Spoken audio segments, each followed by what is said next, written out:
오늘의 주요 뉴스입니다. 훈련병이 군기 훈련을 받다가 이틀 뒤 숨진 사건과 관련해 군기 훈련 당시 규정 위반 정황이 있는 것으로 확인됐습니다. 육군은 해당 위반을 사망의 원인이 되는 범죄의 단서로 판단하고 사건을 민간 경찰에 넘기기로 결정했습니다. 단독 보도합니다. 최해병 특검법 재표결을 하루 앞두고 더불어민주당은 용산이 아닌 국민을 두려워하라며 여권을 설득했습니다.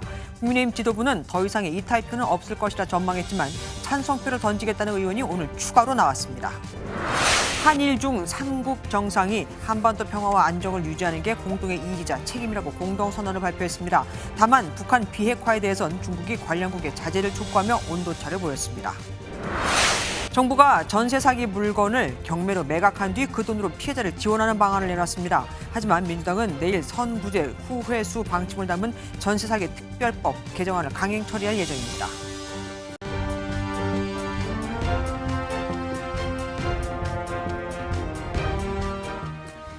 군대에서 군기를 바로잡기 위해 상급자가 하급자를 대상으로 체벌을 주는 걸 과거에는 기합 또는 얼차려라고 불렀습니다.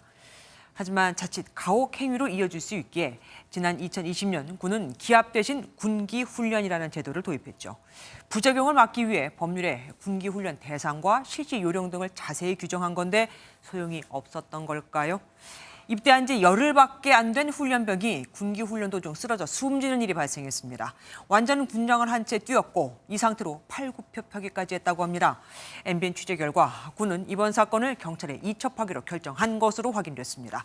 어떤 의미인지 권영범 기자의 단독 보도 먼저 보시고 더 얘기 나눠보도록 하겠습니다. 강원 인제군에 주둔하는 육군 부대 신병 교육대대입니다.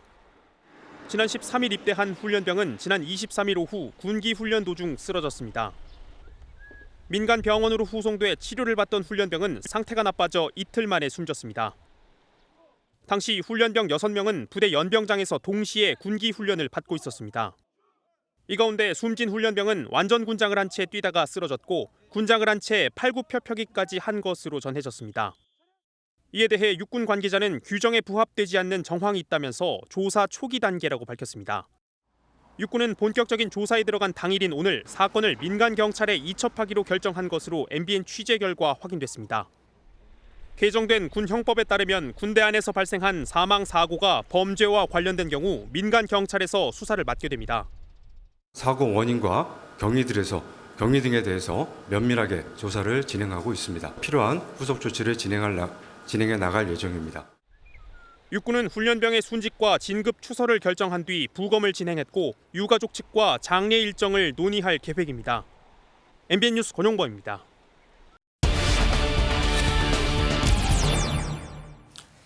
국방부 출입하는 권영범 기자와 함께 자세한 얘기 풀어보도록 하겠습니다. 어서 오십시오.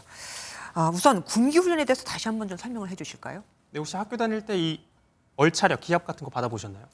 여학생들은 별로 받을 일이 없습니다. 네, 저도 그렇고 군대에 다녀오신 분들은 군 생활하면서 얼차려 한 번씩 받아보셨을 텐데요. 네. 과거에 바로 이 얼차려 또는 기합이라고 불리던 행위가 법률적 근거 없이 진행된다는 지적이 끊이질 않았습니다. 네. 잘못을 저질렀거나 생활수칙을 위반했을 때 상급자가 하급자의 군기를 바로잡기 위한 근거 있는 규정이 바로 체벌이 바로 군기 훈련인데요. 네.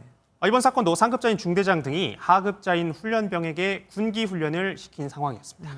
앞서 기사 내용을 보면 완전 군장을 한 채 연병장을 뛰고 또 팔굽혀펴기도 했다고 하는데 이런 게 가능한 겁니까? 네, 지난 2020년 신설된 시행령을 같이 한번 네네. 보겠습니다. 하루 군기 훈련은 2시간 이내로 1시간 초과 시 휴식 시간을 주게 돼 있습니다.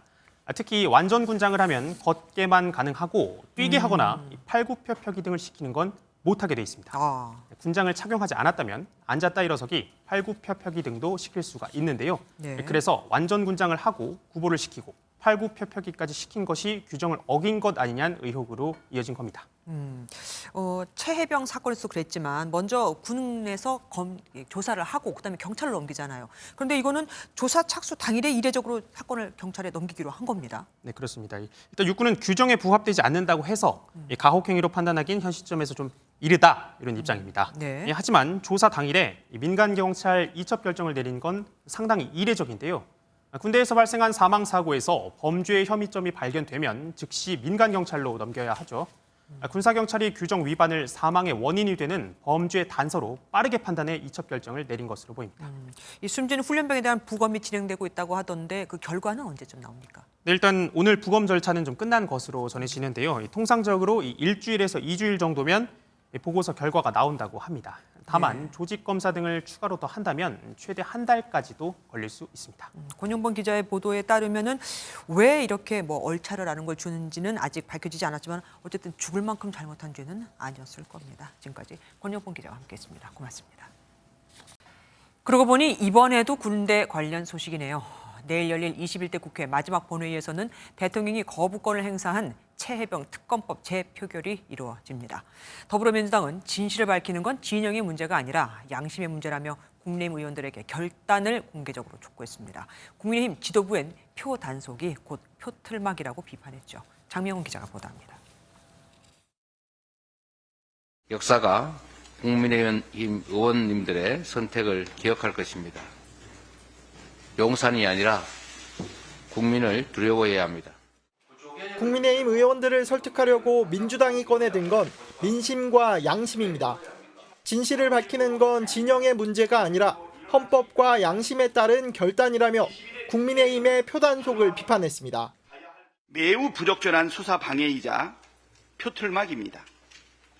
국민이 아닌 권력을 지키기 위해 양심을 속이라고 하는 것은 부당한 일입니다. 이른바 VIP 경로서를 닉슨 미 대통령의 사퇴를 불러온 워터게이트 사건에 빗대기도 했습니다. 대통령 경로로 수사가 방해되고 진실이 은폐되었다면 이는 한국판 워터게이트 사건이 충분히 되고도 남습니다. 조국혁신당은 특검법이 부결되면 대통령 탄핵 요건이 더욱 완성될 것이라며 압박 수위를 한층 끌어올렸습니다. 윤 대통령은 탄핵 열차의 연료를 채웠습니다. 여당 의원들의 재의결 부결표는 열차의 출발 단추를 누르는 일이 될 것입니다. 총선 민심을 등에 업은 야권의 전방위 설득전이 최해병 특검법 재의결로 이어질 수 있을지 관심이 쏠립니다. MBN 뉴스 장명훈입니다. 이번엔 국민의힘으로 가보죠. 특검에 찬성하겠다는 인물이 한 명 더 늘어서 5명이 됐습니다. 여기에 MBN 취재 결과 당론과 무관하게 소신 투표하겠다는 의원들은 더 있었죠. 국민의힘 지도부에선 이 정도 숫자로는 특검법이 통과될 것이라고 보진 않지만 문제는 이탈표가 몇 표가 나오느냐입니다. 만약 10표 이상의 이탈표가 나온다면 코앞에 다가온 22대 국회에서 또 똑같은 일이 벌어졌을 경우 그땐 대통령의 거부권이 거부될 수 있으니까요. 민지수 기자입니다. 김웅, 유이동, 안철수 의원에 이어 최재형 의원까지 가결표를 던지겠다고 공개 선언하면서 국민의힘은 막바지 표단 속에 나섰습니다. 대통령께서는 평생을 수사 지휘를 한 분이고 특별히 부당한 압력에 의한 수사 지휘에 대한 어떤 개입 이런 거에 대해서 의연한 모습을 보여왔기 때문에 국민의힘 지도부는 앞서 공개 선언한 4명의 의원 외에 현재까지 추가 이탈표는 파악되지 않았다고 선을 그었습니다. 하지만 국민의힘 비례대표 김근태 의원이 돌연 찬성표를 던지겠다고 밝히면서 특검 찬성으로 돌아선 의원은 모두 5명으로 늘어났습니다. 김 의원은 MBN과의 통화에서 고민을 많이 했지만 당의 미래를 위해 도저히 반대할 수 없겠다고 결심의 이유를 설명했습니다. 지난 4.10 총선에서 떨어진 국민의힘의 또 다른 의원도 당론과 관계없이 양심에 따라 투표할 것이라고 밝히면서 추가 이탈표가 나올 가능성을 예고했습니다. 특검법 통과를 위한 17표에는 못 미치더라도 이탈표가 10표 이상 나올 경우 정부 여당의 국정 동력에 큰 타격을 미칠 전망입니다. MBN 뉴스 민지숙입니다. 여야가 맞서있는 법안은 또 있죠. 이번엔 연금 개혁입니다. 이틀밖에 남지 않은 21대 국회 종료를 앞두고 야당은 수치 조정을 위한 모수 개혁만이라도 처리하자는 입장인 반면 여당은 지금 이 안만 통과시켜봤자 연금 고갈 시점은 고작 7년 미뤄진다. 그러니 구조 개혁까지 해야 한다며 버티고 있습니다. 기초연금 같은 걸 줄이든지 하지 않으면 하나만한 거란 주장인데 오늘은 나경원, 윤상현 의원까지 야당 제안을 받아들이자고 주장했습니다. 강용호 기자가 보도합니다. 이재명 더불어민주당 대표는 국민연금 개혁안 수용을 재차 압박했습니다. 야당 양보로 의견 일치된 보험료율 13%, 소득 대체율 44%의 모수 개혁안만이라도 임기 내 통과시키자는 겁니다. 17년 만에 찾아온 국민연금 개혁의 골든타임 놓치지 않도록 대통령과 여당의 책임 있는 결단을 거듭 촉구합니다. 국회 연금개혁특별위원회 야당 간사인 김성주 의원도 선 모수개혁, 후 구조개혁을 눈물로 호소했습니다. 마지막으로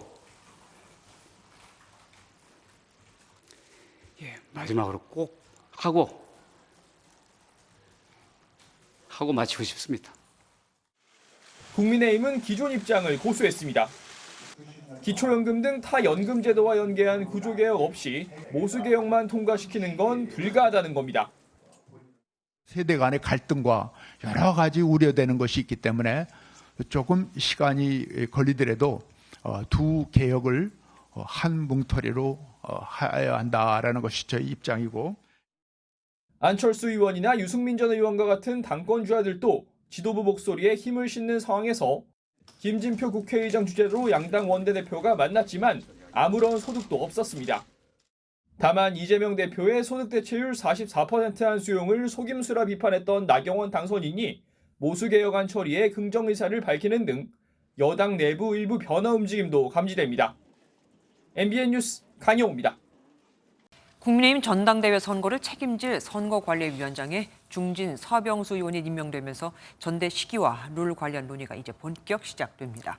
일반 국민 여론조사를 몇 % 반영하느냐에 따라 지금 이름이 오르내리고 있는 당권 주자의 당락이 바뀌게 되는 만큼 관심이 쏠리는데, 일단 서 의원은 친윤, 친한 그 어느 쪽에도 속하지 않는다고 알려져 있습니다. 김지영 기자가 보도합니다.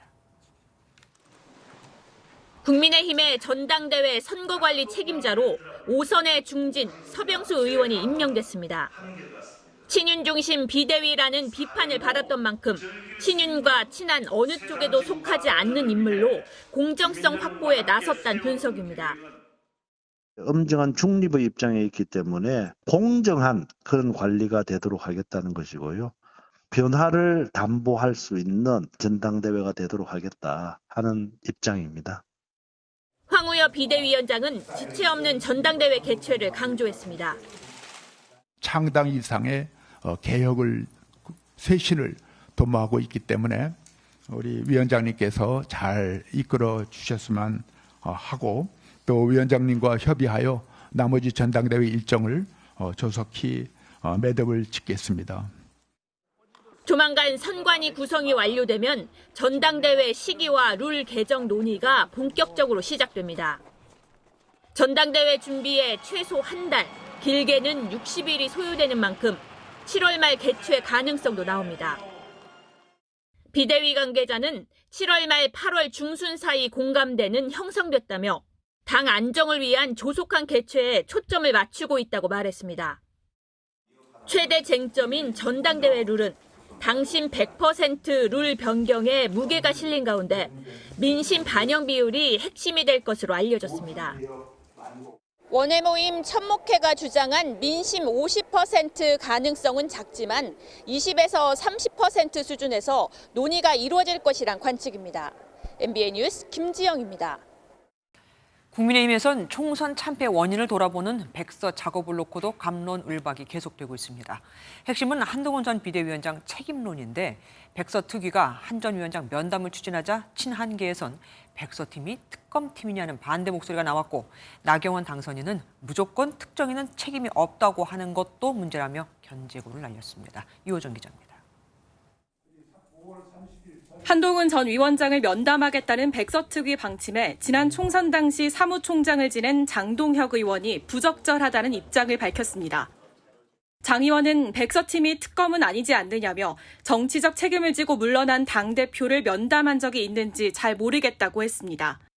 백서특위가 한 전 위원장 책임론을 키운다는 비판에 힘을 실은 셈입니다. 반면 나경원 당선인은 특정인은 무조건 책임이 없다고 하는 총선 백서도 문제라고 밝혔습니다. 유력 당권 주자로 꼽히는 나 당선인이 한 전 위원장을 향해 견제구를 던진 것으로 해석됩니다. 특히 나 당선인은 여당 대표에겐 대통령실과의 관계가 중요하다는 점을 강조했습니다. 그러면서 본인이 한동훈 전 위원장이라면 전당대회에 출마하지 않을 것이라고도 말했습니다. 한 위원장하고 용산하고는 밥도 안 드신 거고 뭐 쉽지 않은 부분도 있는 것 같은데 제가 한동훈 위원장이면 출마하지 않을 거예요. 총선 참패 이후 백서를 둘러싼 당내 신경전이 이어지는 동안 정작 집권 세력의 쇄신 동력은 사그라들고 있다는 지적이 나옵니다. MBN 뉴스 유호정입니다. 오고 가는 언제 매일 여의도는 전쟁 중 Talk to me. 정치 톡톡 시간입니다. 국회팀 이병주 기자와 함께합니다. 어서 오십시오. 이 기자, 앞서 전해드렸지만 최혜병 특검법 제표결과 관련해서 여야 신경전이 아주 치열합니다. 지금 나온 주제도 관련해서네요. 네, 맞습니다. 박성중 더불어민주당 원내수석 부대표가 민주당을 탈당한 의원들의 언급을 했습니다. 내일 제표결에 참석을 하는지 또 어떤 표를 던질지 계산하고 있다면서 지금 비상 상황이라고 진단을 했습니다. 그리고 저희 당에서 탈당했던 의원들 다 지금 주말에 이미 이제 체크를 들어가서 참석하는지 안 하는지 지금 다 보고 있거든요. 민주당을 탈당하고 국민의힘으로 옮긴 이상민 의원과 같은 대전 지역구죠. 조승래 민주당 의원도 불공정을 비판해온 이 의원 소신대로 찬성 투표할 것을 요청드린다 이렇게 말을 했는데요. 네. 민주당에서는 이상민 의원을 설득 대상으로 보고 공들이고 있는 모습입니다. 어떻던가요? 이상민 의원 설득이 될 분위기던가요? 지금으로서는 그럴 것 같지는 않아 보입니다. 박주민 민주당 의원이 국민의힘 의원들에게 편지도 쓰고 또 전화도 돌리면서 설득하고 있는 것으로 알려졌는데 네. 이상민 의원은 일부러 전화를 받지 않았다라고 밝혔습니다. 민주당에서 곤욕을 겪을 때는 연락이 없다가 속이 다 보이게 연락을 해왔더라면서 불쾌감을 감추지 않았습니다. 그런 건 받은 적 없습니다. 그래요? 예. 받았으면 버렸을 겁니다. 예, 다음 소식 보겠습니다. 국방위 갑니다. 요즘 아주 핫한 정치인이잖아요. 추미애 당선인. 네, 맞습니다. 일각에서는 법사위원장 갈 거다 이런 이야기도 나왔었는데 그렇죠. 예. 국방위에 간다고 합니다. 추미애 당선인이 직접 밝힌 건데요. 추 당선인은 최혜병 사건을 수사했던 박정훈 대령을 위해 기도한다면서 진실은 의로운 사람을 결코 지나치지 않는다며 박 대령을 지키자라고 말을 했습니다. 추 당선인은 얼차려 도중 숨진 훈련병 사망 사건도 부패 독재 권력 풍토 탓이라고 주장을 했습니다. 예, 그리고 다음 소식은 저분은 추미애 당선인하고 국회의장직을 놓고 씨름했던 분 아닙니까? 네, 맞습니다. 우원식 의원인데요. 내일 최혜병 특검법뿐만 아니라 상정될 가능성이 있는 법안이 있습니다. 전세 사기 특별법 개정안에 대해서 국회 통과를 강력하게 주장을 했습니다. 윤석열 대통령 그리고 국민의힘은 전세 사기라는 경제적 참사의 방관자를 넘어서 피해 확산의 방조범이 네, 우원식 의원은 여기에 민주유공자법도 21대 국회에서 처리돼야 한다고 주장을 했습니다. 잠깐만요. 그런데 그 두 법안 다 여야, 정부 여당이 다 반대하는 거 아닙니까? 맞습니다. 정부 여당이 반대하고 있어서 우원식 의원이 차기 국회의장으로서 탈중립을 공식화한 거 아니냐 이런 이야기가 그래서 나옵니다. 우 의원 22대 국회 개원을 준비하면서 민심을 받들기 위해 앞장서겠다는 마음을 다지고 있다라고 밝혔는데요. 두 법안과 탈중립 해석은 지나치다고 그럼에도 일축을 했습니다. 우 의원 측은 지난 의정활동에서 노력해온 법안들이 21대 국회에서 처리되기 바라는 마음, 그 이상도 이하도 아니라고 설명을 했습니다. 네. 우 의원은 민주당 을지로위원회 활동을 줄곧 해오면서 전세 사기와 같은 민생 이슈에 관심을 뒀었고요. 또 민주유공자법은 우 의원이 대표 발의한 법안이기도 합니다. 네, 알겠습니다. 지금까지 정치톡톡 이병주 기자와 함께했습니다. 오늘 한일중 정상회의에서 3국 정상들은 3국 정상회의를 다시 정례화하기로 뜻을 모았습니다. 또한 협력을 60번 이상 언급하며 한반도의 평화와 안정을 유지하는 데 공동 책임이 있다고 했지만 북한의 비핵화에 대해서는 온도차가 있었죠. 한반도의 완전한 비핵화에는 중국이 구체적인 언급을 피한 채 관련국들의 자제 요청 정도만 한 겁니다. 지난번보다 입장이 더 후퇴한 거죠. 전정희 기자가 보도합니다. 정상회담을 마친 윤석열 대통령과 기시다 후미오 일본 총리, 리창 중국 총리가 함께 공동 기자회견장에 들어옵니다. 한일중 3국 정상은 4년 5개월 동안 중단됐던 3국 정상회의를 정례화하고 협력 체계를 더 굳건히 하기로 뜻을 모았습니다. 3국 국민들의 민생에 보탬이 되어야 하며 국민들의 건강하고 안전한 삶을 촉진하는 데 도움이 되어야 한다는데 또 한반도 평화와 안정이 공동의 이익이자 책임이라는 점을 재확인했지만 최대 관심사였던 한반도 비핵화는 공동선언문에 담기지 못했습니다. 대신 중국은 영내 평화와 안정, 한국은 한반도 비핵화, 일본은 납치자 문제 등 각국의 최우선 현안을 각각 강조했습니다. 한일 양국은 한 목소리로 북한의 비핵화 노력을 강조한 반면 중국은 관련 언급을 피하며 온도차를 보였습니다. 北朝鮮の非核化と朝鮮半島の安定が日中韓3カ国の共通利益である点を改めて確認しました。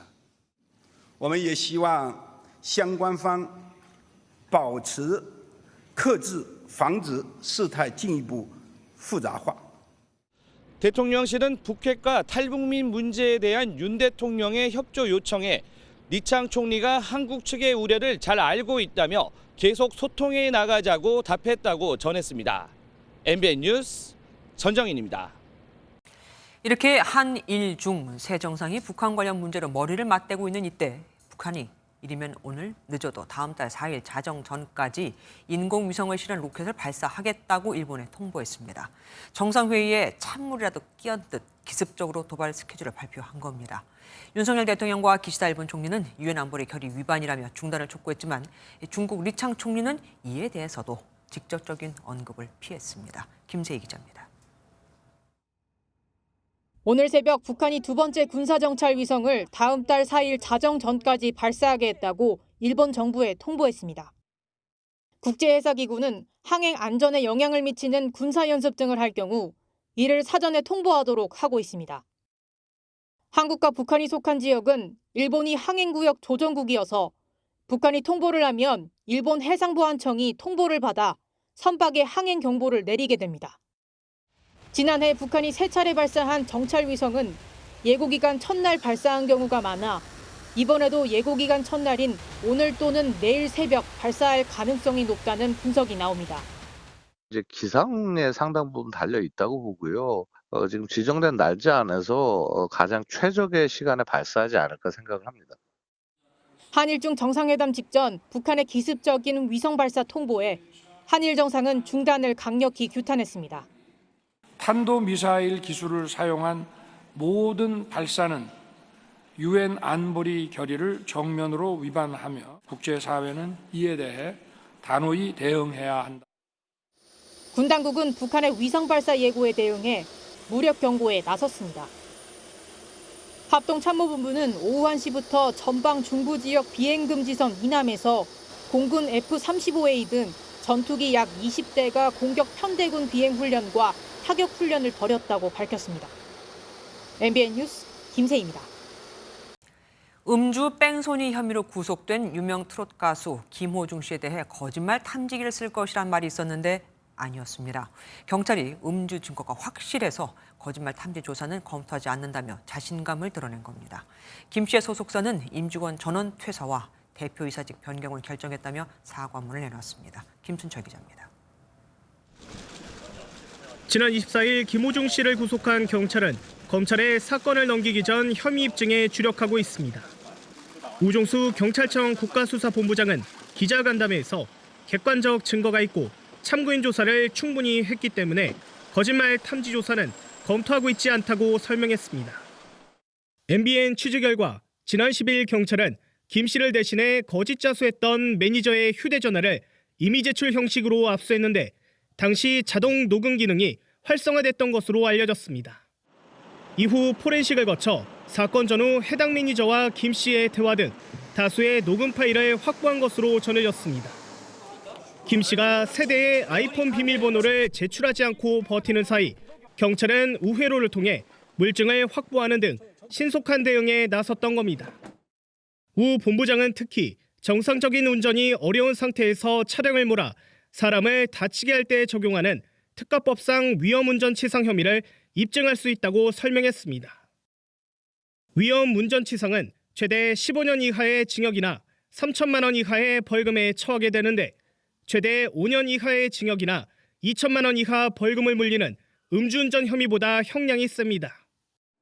한편 김 씨의 소속사는 입장문을 내고 이번 사태로 실망을 안겨드려 거듭 사과드린다며 임직원 전원 퇴사와 대표이사직 변경도 결정했다고 몸을 낮췄습니다. MBN 뉴스 김순철입니다. 아파트 주차장에 주차된 차량 7대를 들이받고 달아난 운전자가 술을 마신 사실이 들통났음에도 경찰이 음주운전 혐의를 적용하지 못하고 있습니다.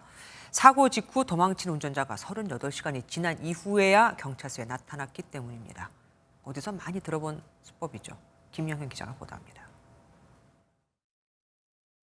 승용차 한 대가 아파트 주차장으로 들어옵니다. 오른쪽으로 돌며 속도가 빨라지더니 주차된 차를 잇따라 들이받습니다. 주차된 차량 7대를 충격했지만 다행히 다친 사람은 없었습니다. 당시 사고 소리에 놀란 주민들이 주차장으로 모여들자 승용차 운전자 동승자는 아무런 조치도 없이 그대로 달아났습니다. 사고 발생 38시간 만에 경찰에 출석한 운전자 50대 여성이 처음에는 음주 사실을 부인했습니다. 경찰이 식당에서 맥주 500cc 2잔을 마시는 모습의 CCTV 영상을 제시하자 결국 술을 마셨다고 시인했습니다. 하지만 경찰은 음주운전은 빼고 사고 후 미조치 혐의만 적용한 채 검찰에 넘길 예정입니다. 출석 당시 혈중 알코올 농도가 0.00%로 나온 데다 위드마크 공식을 적용해도 수치가 나오질 않았기 때문입니다. 이제 남자냐 여자냐 몸무게는 얼마나 가냐 이걸로 대입을 하는 거고 시간당 이제 체내 분해되는 게 있잖아요. 그것까지 적용을 하면 안 나오는 거죠. 현행법상 혈중 알코올 농도가 0.03% 이상으로 확인돼야 음주운전 혐의를 적용할 수 있습니다. 때문에 음주운전 사고를 낸 운전자들은 얼마 전 가수 김호중 씨처럼 일단 도망가는 게 유리하다는 잘못된 결정을 내릴 수 있습니다. 목격자의 진술이라든지 CCTV 영상물이라든지 관련자의 다양한 형태의 진술들도 적극적으로 반영하는 그런 수사 절차와 기소 과정들이 필요하다고. 경찰은 여성이 술을 어느 정도 마셨는지 추측할 수 있는 정황 증거를 충분히 확보해 재판 과정에서 적극 활용할 계획입니다. MBN 뉴스 김영현입니다. 한밤중에 벌거벗은 상태로 서울을 활보합니다. 학교 내 매점에 진할하던 우유와 빵을 훔쳐먹고 인근 택시 회사에도 들어갑니다. 직장 스트레스 때문이었다고 합니다. 박혜빈 기자가 단독 보도합니다. 택시회사 직원이 승용차 뒷문을 열고 고개를 숙여 들여다보더니 이내 차에서 누군가가 내립니다. 직원이 신고하자 순찰차가 도착하고 경찰은 몸 전체를 가릴 만한 크기의 우비를 가져옵니다. 오늘 새벽 0시쯤 30대 남성 A씨가 옷을 입지 않은 상태로 서울의 한 거리를 활보하다 경찰에 붙잡혔습니다. 빨개 벗고 나타나가지고 회사에 일하시는 형님 차에 타가지고 형님 옷을 입고 있었던 거예요. 차에 있었나 봐요. A씨는 정문 대신 잠겨있지 않은 건물 뒤편 창문을 통해 택시회사 안까지 침입한 것으로 나타났습니다. A씨는 인근 대학교에서도 같은 상태로 돌아다니다 정차된 화물 차량 안에 든 빵과 우유를 훔쳐먹은 혐의도 받습니다. 경찰 조사에서 회사 일이 힘들어서 요즘 잠을 제대로 못 잤다고 진술한 A씨는 음주 측정과 마약 간이 시약 검사에서 음성이 나왔습니다. 경찰은 A씨가 회사와 관련해 심한 강박과 불안 등으로 범행을 저지른 것으로 보고 현행범으로 체포하는 한편 국가수의 마약 정밀 검사를 의뢰했습니다. MBN 뉴스 박혜빈입니다. 수술 부위가 터져 출혈이 심한 환자를 태운 차량이 꽉 막힌 도로에서 옴짝달싹 못하는 상황이 벌어졌습니다. 과다 출혈로 목숨이 위태로운 이때 이 부부 앞에 말 그대로 히어로 영웅이 나타났죠. 긴박했던 당시 상황을 윤기란 기자가 보도합니다. 검은색 차량이 출근 시간 교통정리를 하던 경찰관 앞에 섰습니다. 아내의 암 수술 부위가 터져 급히 병원으로 가려 했지만 차가 너무 막힌다며 도움을 요청한 운전자. 차량 안 피가 흥건한 환자를 확인하고 경찰관은 곧바로 이송작전에 돌입합니다. 차량 앞뒤로 사이드카를 붙이고 사이렌을 울리면서 막힌 길을 요리조리 피해가는 경찰. 정지 신호가 나타나자 앞에 달리던 사이드카는 옆길을 막아선 뒤 수신호로 다른 방향 차량을 통제합니다. 막힌 길이 순식간에 다시 열립니다. 환자를 태운 차량은 꽉 막힌 도심 6.5km 구간을 단 5분 만에 지나 이곳 병원 응급실에 도착했습니다. 정착으로서 당연히 해야 할 일이지만은 그래도 그런 응급한 환자분들을 저희들이 신속하게 병원에 후송을 해서 목숨이 위태로운 상황이었지만 빠른 대처 덕에 환자는 건강을 회복했습니다. 그때 상황 조금 더 늦었으면 지금 어떻게 되고 있는 상황인지는 아무도 장담 못하죠. 애 엄마가 아직까지 치료 잘 받을 수 있었던 것에 대한 감사함을 표할 뿐이죠. MBN 뉴스 윤기라입니다. 2년 뒤 한강 잠수교를 사람만 다닐 수 있게 또 분홍색 문화예술공간으로 바꾼다고 서울시가 발표했었죠. 안 그래도 비가 오면 잠기는 잠수교에 어떻게 그게 가능할까 싶었었는데 역시나였습니다. 건설 토목 전문가들이 이건 실현 불가능한 디자인이라고 지적하고 허가권을 가진 한강유역환경청도 갸우뚱하고 있거든요. 왜 그런지 강서영 기자가 짚어봤습니다. 지난 10일 서울시가 발표한 2026년에 바뀔 새 잠수교 디자인입니다. 한강 수면 14.7m 위에 설치될 짙은 분홍색 공중보행로가 핵심입니다. 발표 직후부터 핫핑크 보행로는 실현 불가능한 디자인이란 지적이 전문가들 사이에서 나옵니다. 먼저 건설기술진흥법 하천 설계 기준에 따르면 한강 수면 위 구조물은 계획 홍수위보다 2m 이상 높은 곳부터 설치할 수 있습니다. 한강의 계획 홍수위는 16.1m. 따라서 보행로는 18.1m보다 높은 곳에 설치되는 게 원칙입니다. 홍수가 올 때 얘는 물에 잠긴다는 얘기입니다. 물살을 막아요. 수위가 높아지게 됩니다. 지금 제거한 것보다 더 높아질 수도 있고. 문제는 규정대로 보행로를 18.1m 이상 높이에 만들면 현실적으로 설치가 불가능하다는 겁니다.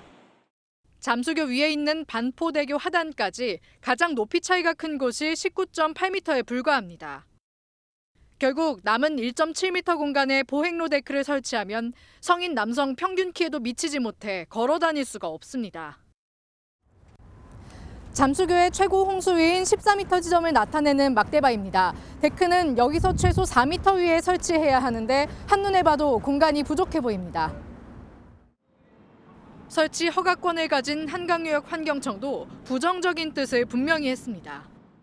시설물이 계공수위 하단부로 자꾸 들어오면 제방이나 이런 걸 또 쌓아야 되는 상황이 단순히 시설 하나 설치하는 게 아니에요, 이거는.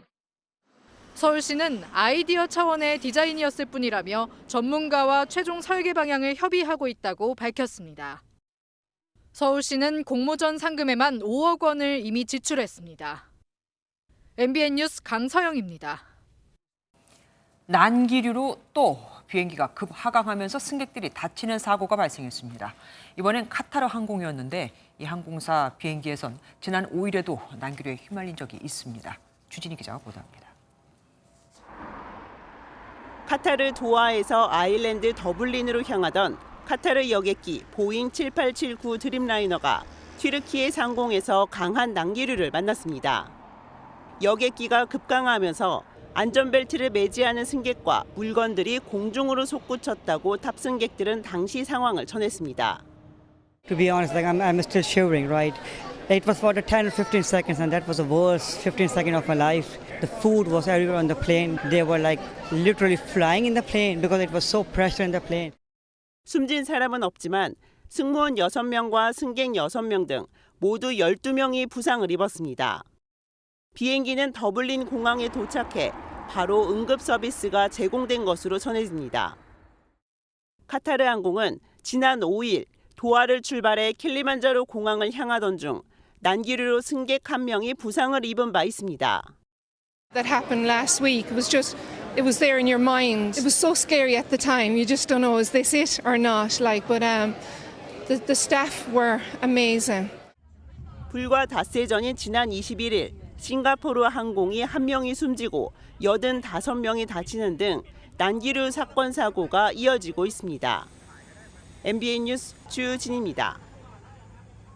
이렇게 무서운 난기류는 지구가 뜨거워지는 만큼 앞으로 더 늘어날 것이라는 전망이 우세합니다. 바다 온도가 올라가면 수증기 양이 늘고 이 수증기가 난기류를 만드는 구름을 또 만들 테니까요. 기술의 발달로 난기류로 인해 비행기가 추락할 가능성은 적어졌지만 객실 안에서 기체나 물건과 충돌하는 사고엔 항상 대비를 하셔야 합니다. 강세영 기자입니다. 난기류를 만난 비행기가 격하게 흔들리자 승객들이 당황합니다. What is going on? What is going on? 갑자기 비행기가 뚝 떨어지고 객실은 비명으로 가득 찹니다. 극한의 공포를 느끼게 하는 난기류는 보통 뜨거운 공기가 올라가고 차가운 공기가 내려가는 곳에 발생합니다. 이 대류 현상으로 구름이 만들어지는데 구름 안에는 상승기류가, 밖에는 하강기류가 흘러 비행기를 흔듭니다. 높은 산도 난기류를 만듭니다. 산악을 따라서 상승한 기류가 중력으로 복원하고 진동하면서 파동이 생기게 됩니다. 구름이 없는 데서도 난류가 발생할 수도 있고. 지구온난화로 대류구름 형성이 활발해져 난기류가 늘어날 것이란 전망이 나오며 불안감이 커지고 있습니다. 1966년 영국 해외항공 여객기가 후지산 위에서 난기류로 추락해 승객과 승무원 65명이 모두 숨지기도 했습니다. 하지만 요즘은 난기류로 추락할 가능성은 극히 작습니다. 강력한 난기류를 견딜 수 있게 비행기를 설계하고 난기류를 감지하는 기술도 발전했습니다. 비행 계획 단계에서 미리 예상되는 기상 예보 그런 정보들을 종합을 해서 항로 선정 시에 일단 회피 비행 계획을 원칙으로 합니다. 다만 모든 난기류를 예측하는 건 어렵습니다. 급작스럽게 난기류를 만났을 때 좌석 벨트를 매고 있지 않으면 크게 다칠 수 있습니다. 자리에서 꼭 벨트를 하고 비행기가 흔들릴 땐 고개를 숙이고 머리를 손이나 목베개로 감싸 보호합니다. MBN 뉴스 강세현입니다. 일반 토네이도도 무서운데 천둥 번개를 동반한 최대 시속 217km짜리 초강력 토네이도가 미국 텍사스와 오클라호마 등 중남부를 강타했습니다. 2살과 5살 유아 2명을 포함해 적어도 15명이 숨졌는데 아직 한인 피해는 보고되지 않고 있습니다. 워싱턴에서 최중락 특파원입니다. 모래와 흙먼지를 빨아들인 거대한 용오름이 텍사스 평야를 지나갑니다. 천둥 번개까지 동반한 최대 시속 217km의 토네이도가 텍사스와 오클라호마, 아칸소 지역을 강타했습니다. 나무가 꺾여 넘어지고 건물 지붕은 날아가 버려 하늘에서 바라본 광경은 폭격을 맞은 전쟁터와 유사합니다. 강한 바람에 차량은 전복됐습니다. We estimate there being close to 100 people who were injured. More than 200 homes and structures were listed as destroyed. 텍사스주 쿡카운티에서는 강한 토네이도가 이동식 주택단지를 관통하면서 7명이 목숨을 잃었습니다. 현재까지 사망자는 2살과 5살 등 유아 2명을 포함해 적어도 15명이고 한인 피해는 보고되지 않았습니다. The lady was laying under the truck. The kid was under the truck. The little girl was on the side, and her dad was screaming in pain. And he was like, "Help me, help me!" Like. 또한 강풍이 전력 시설을 파손시켜 40만 가구에 대규모 정전이 발생했습니다. 기상청은 중부 미시시피와 오하이오, 테니스 강밸리 등 일대에는 1억 1천여만 명이 강풍과 우박의 위협을 받을 것으로 예보했습니다. 특히 강력한 뇌우와 골프공 크기만한 우박이 발생할 수 있어 주의를 당부했습니다. 워싱턴에서 MBN 뉴스 최중락입니다. 그런가 하면 최고 기온이 45도를 웃도는 멕시코에선 때 아닌 우박이 쏟아졌습니다. 최대 1m 높이에 달하는 얼음더미가 쌓이는 기현상까지 벌어졌죠. 반면 다른 지역에선 폭염으로 원숭이가 집단 폐사하고 있습니다. 송주원 기자입니다. 거센 비바람과 함께 우박이 쏟아져 내립니다. 높이는 1m에 달하고 도로를 가득 메울 정도입니다. 반팔에 반바지를 입은 주민들이 삽을 들고 얼음과 진흙을 퍼냅니다. 해발 고도 2,100m에 위치한 이 지역에 우박 폭풍이 휩쓸고 가면서 거대한 나무가 쓰러지고 주택도 피해를 입었습니다. Íbamos a empezar ahora sí que a comer y empezó la lluvia muy fuerte y aquí en esta parte si se puede dar cuenta se tronó todo. 해수면에서 올라온 따뜻한 공기와 산에서 내려온 차가운 공기가 만나며 엄청난 양의 우박을 만들어낸 것으로 추정됩니다. El despliegue fue durante el proceso que estaba desplegando toda la policía estatal, bomberos, protección civil y esperemos que no suceda. Hay que reflexionar mucho en el tema del cambio climático. 반면 수도인 멕시코시티는 원숭이가 집단 폐사할 정도로 폭염에 시달리고 있습니다. ¿Cómo vamos a terminar? Si de por sí un ratito caminando, que para allá, para acá. O sea, está muy fuerte, demasiado fuerte, sudando mucho. Está canijo. 지난 3월부터 48명이 온열 질환으로 숨졌고 수많은 동물들이 탈수 증세를 보이고 있습니다. 멕시코는 올해 뜨거운 고기압이 열을 가두는 히트돔 현상까지 나타나면서 유독 피해가 커지고 있습니다. 앞으로도 2주 동안 멕시코는 전례 없는 폭염이 예상됩니다. MBN 뉴스 송주영입니다. 이스라엘과 하마스의 교전이 격화하고 있습니다.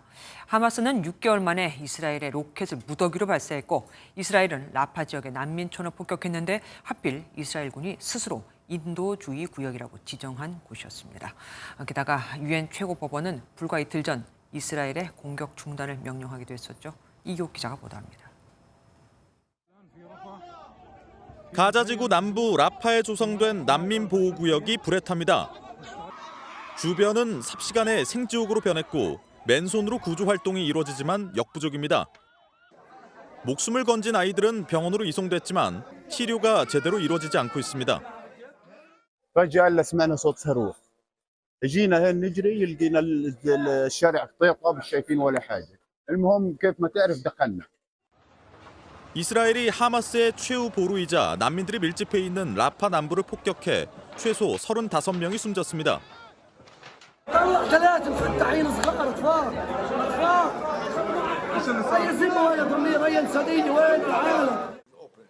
유엔이 라파 공격을 중단하라고 명령한 지 이틀 만으로 공습 지역은 이스라엘이 스스로 인도주의 구역으로 지정한 곳입니다.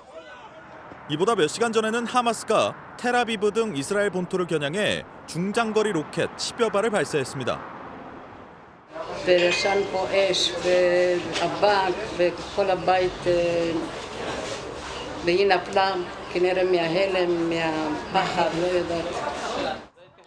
대부분 요격돼 인명피해는 경미한 수준이었지만 이스라엘 본토를 겨냥한 하마스의 반격은 6개월 만입니다. 휴전 협상이 재개될 듯한 움직임도 있었지만 이스라엘과 하마스 내부의 극우, 강경파들은 물러설 기미를 보이지 않고 있습니다. MBN 뉴스 이교욱입니다.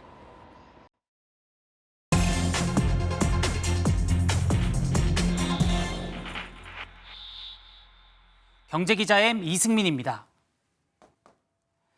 흔히 다단계 판매로 알려진 직접 판매 산업의 매출의 규모입니다. 코로나로 잠시 주춤했지만 연간 8조 원이 넘습니다. 판매 업체만 5,700여 개, 판매원도 800만 명에 육박합니다.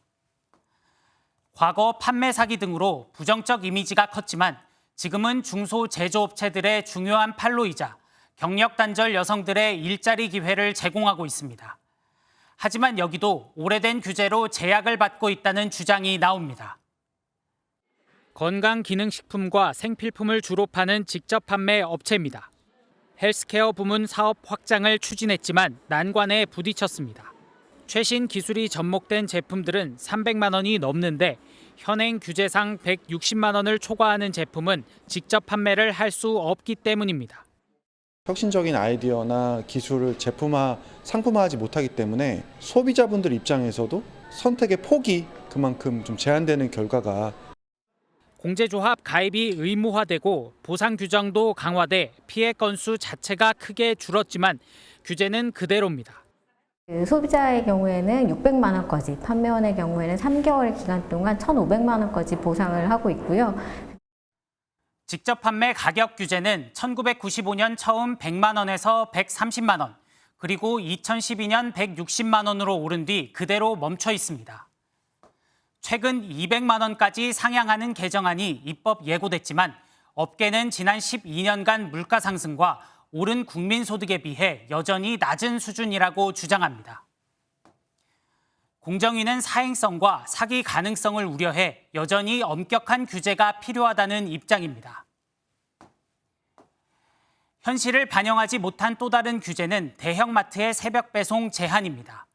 쿠팡은 되는데 대형마트는 안 되는 이유 역시 2012년 생긴 영업시간 제한 때문입니다. 애초 규제는 전통시장과 골목상권을 보호하자는 취지였지만 이와 무관하게 지금 새벽 배송 시장은 쿠팡과 같은 이커머스 업체들이 장악했습니다. 지금은 온라인 유통이 대세인데 오프라인 업체들만 규제하는 꼴입니다. 해외 직구라든지 온라인 판매에 집중되어 있고요.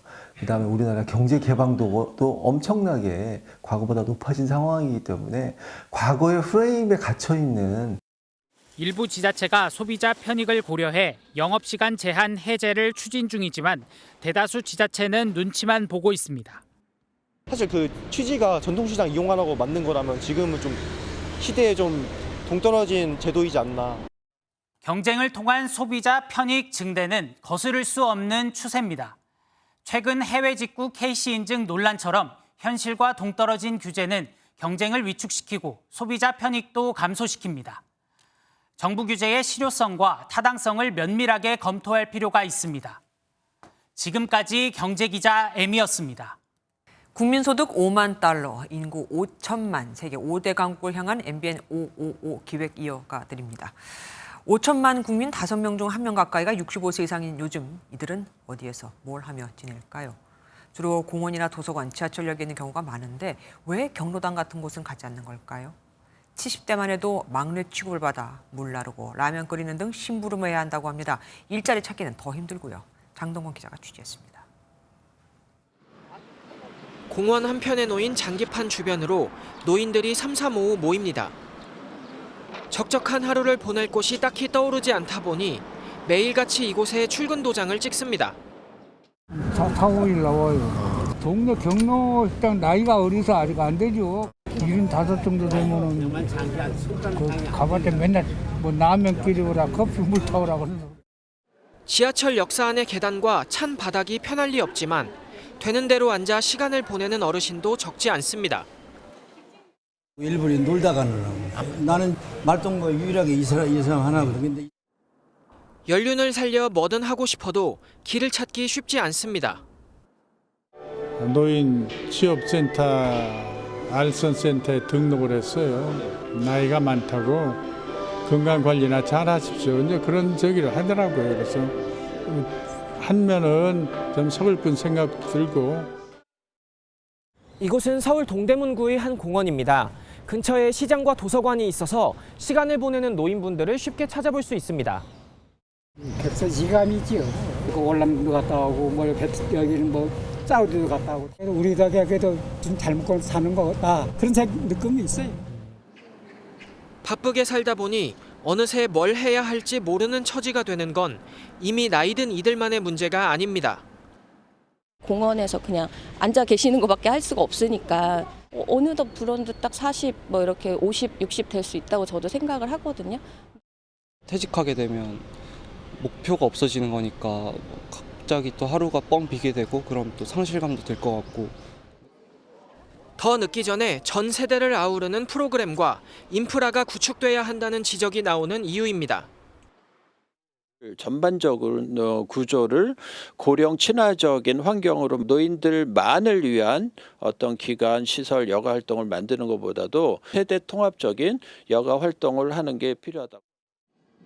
전문가들은 청년들의 퇴직연금 가입을 확산할 수 있도록 기업에 인센티브를 제공하고 중장년층을 대상으로는 건강과 사회 참여 등 비재무적인 노후 준비 서비스도 확대해야 한다고 입을 모읍니다. MBN 뉴스 장동건입니다. 민주당이 선구제 후 회수 방침의 전세 사기 특별법을 내일 처리하겠다고 밝힌 가운데 국토교통부가 신속한 구제가 어렵다며 거듭 반대 입장을 밝혔습니다. 대신 법원이 전세 사기 물건을 경매로 매각하면 정부가 그 경매 차익으로 피해자를 지원하는 방안을 내놨습니다. 이혁근 기자입니다. 정부가 내놓은 전세 사기 피해 지원안의 핵심은 경매 차익입니다. 피해 주택을 한국토지주택공사 LH가 감정가보다 싸게 낙찰받아 생기는 이익을 피해자에게 지원하겠다는 겁니다. 경매에서 자력으로 자기가 가진 권리에 따라 배당받는 금액에 더하여 낙찰자인 LH공사 등에 귀속되는 경매 차익만큼을 추가로 지원받을 수 있게 됩니다. 이에 따라 감정가 1억 7천만 원짜리 빌라 경매에서 LH가 4천만 원의 차익을 봤다면 피해 세입자의 월세 총액을 차감하고 남은 금액을 세입자에게 돌려줄 방침입니다. 정부는 경매 차익이 최장 10년인 피해자 무상거주 기간의 월세액 합계보다 적으면 국고를 지원하겠다는 방침입니다. 다만 더불어민주당이 요구하는 선구제, 후회수는 이번에도 수용하지 않았습니다. 전세보증금 반환 채권의 가치를 평가하는 방법과 절차가 미비해 신속한 구제가 더 어렵다는 겁니다.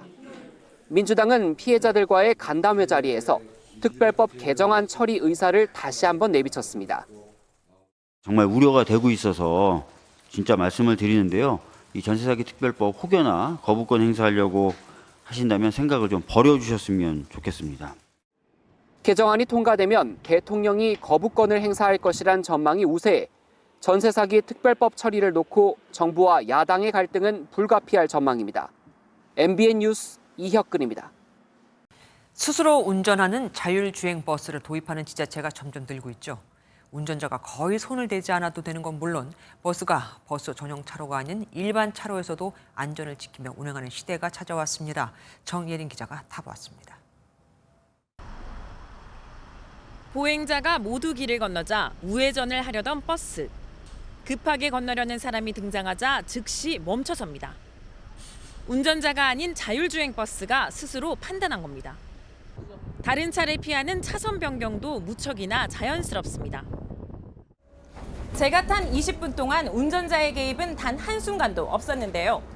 차나 보행자의 데이터를 실시간으로 수집하고 AI가 상황을 예측해 안전성을 높였습니다. 버스뿐만 아니라 도로 곳곳에 카메라와 센서로 차량 속도나 무단 횡단, 불법 유턴 등 하루에만 56테라바이트 자료를 모읍니다. 돌발 상황에 대비할 수 있어 버스 전용 차로가 아닌 일반 차로에서도 다른 차들과 함께 달릴 수 있습니다. 이중의 안전장치가 돼 있다고 보시면 될 것 같습니다. 교통 환경에 맞게끔 스스로 AI 학습을 통해서 자율주행이 지속적으로 진화될 것으로. 대중교통의 사각지대 해소에도 기여하고 있습니다. 버스 노선이 거의 없는 구간을 노선을 선정을 해서 운영을 하다 보니까 새벽에 대중교통이 지하철이나 버스가 단절되잖아요. 그랬을 때 중요한 역세권이나 버스 정류장을 이어주는.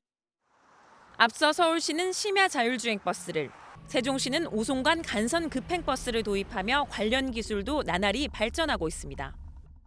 다만 돌발 상황에서도 운전자 개입 없이 시스템이 해결하는 레벨 4 기술로 진화하려면 기술력은 물론 법적, 사회적 합의도 뒤따라야 합니다. MBN 뉴스 정예린입니다. 스포츠 뉴스입니다. 류현진이 와도 안 되는 걸까요? 프로야구 한화 최원호 감독이 결국 성적 부재인 책임을 지고 물러났습니다.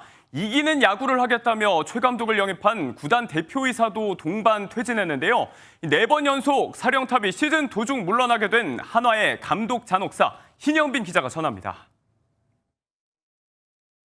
결국에 이제 구단에서 저한테 얘기를 했을 때는 이제 내년부터는 정말 시즌 초부터 조금 이기는 야구를 정말 해야 되는데.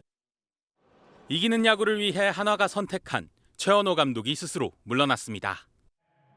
몇 년간 부진했던 독수리 군단은 올 시즌 반등을 꿈꾸며 메이저리거 류현진을 복귀시키고 FA 안치홍을 영입하는데 거액을 투자했지만 효과는 얼마 가지 못했습니다. 개막 10경기 8승으로 반짝 1위를 차지한 뒤 급추락하며 최하위를 다투고 있습니다. 믿었던 류현진과 문동주가 시즌 초반 부진한 데다 5월엔 외국인 투수 2명이 연달아 다치며 투수진이 무너져 내렸고 최은성과 노시환 등 중심 타선을 잃어야 할 선수들도 예년만 못한 상황입니다. 여기에 장지수 벌트 논란 등으로 팬들의 거센 비판에 직면한 최원호 감독이 사퇴 의사를 밝히며 동행을 마쳤습니다.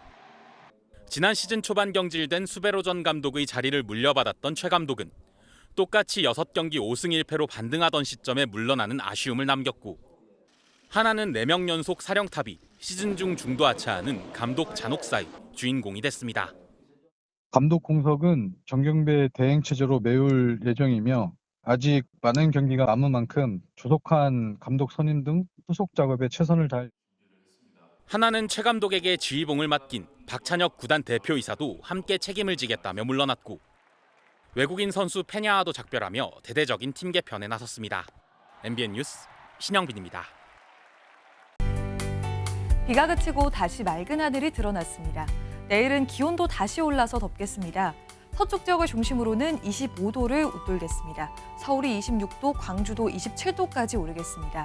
다만 동풍이 불어드는 강원 영동과 경북 동해안으로는 울진이 19도에 그치는 등 서늘하겠습니다. 내일 아침까지 제주와 강원 영동을 중심으로는 가끔 비가 내리겠습니다. 양은 5mm 정도로 많지 않겠습니다. 또 동쪽 지역을 중심으로는 초속 15에서 20m 이상의 순간 돌풍이 불어들겠습니다. 내일도 하늘은 맑게 드러나겠고 자외선 지수가 매우 높겠습니다. 내일 아침에는 오늘만큼이나 쌀쌀하겠습니다. 중부지방은 서울이 14도, 춘천은 11도로 출발하겠습니다. 남부지방 아침 기온도 전주가 13도, 창원은 16도가 예상되면서 전국적으로 1도 차가 크게 벌어지겠습니다.